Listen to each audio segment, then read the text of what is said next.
وأما الكافر فأعتد لهم سلاسل وأغلالا وسعيرا وأما الشاكرون فنعمهم وكرمهم ولقاهم نضرة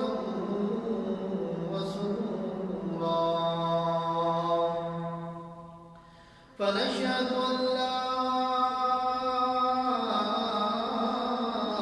إله إلا الله وحده لا شريك له ونشهد أن سيدنا ومولانا محمدا عبده ورسوله أرسله بالحق بشيرا ونذيرا وداعيا إلى الله بإذنه وسراجا منيرا أما بعد فأعوذ بالله من الشيطان الرجيم بسم الله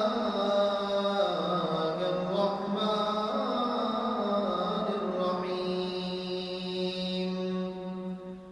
وإذا سألك عبادي عني فإني قريب أجيب دعوة الداعي إذا دعان فليستجيبوا لي وليؤمنوا بي لعلهم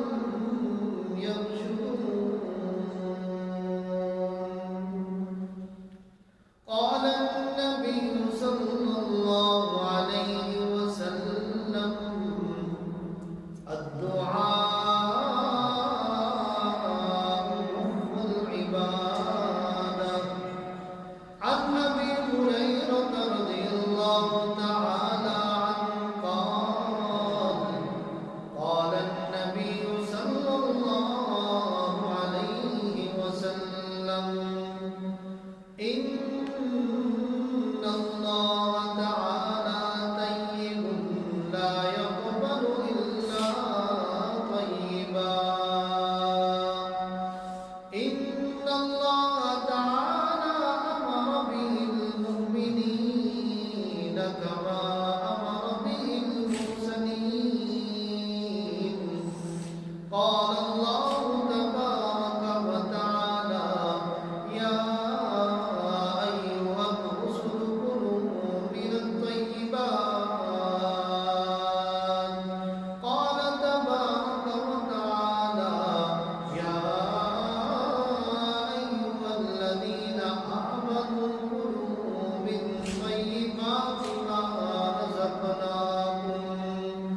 ثم ذكر الرجل أشعث وأغبر ويمد يديه إلى السماء ومطعمه حرام ومشربه حرام وملبسه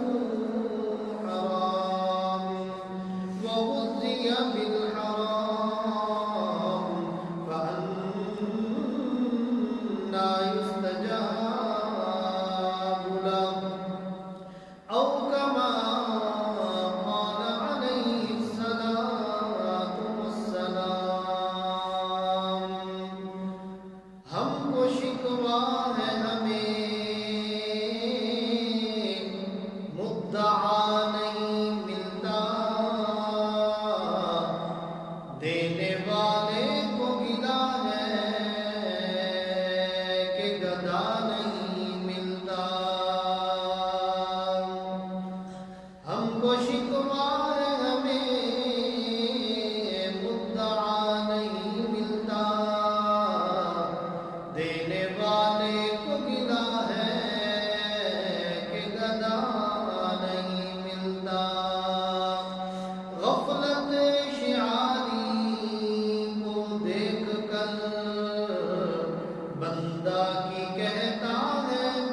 वाले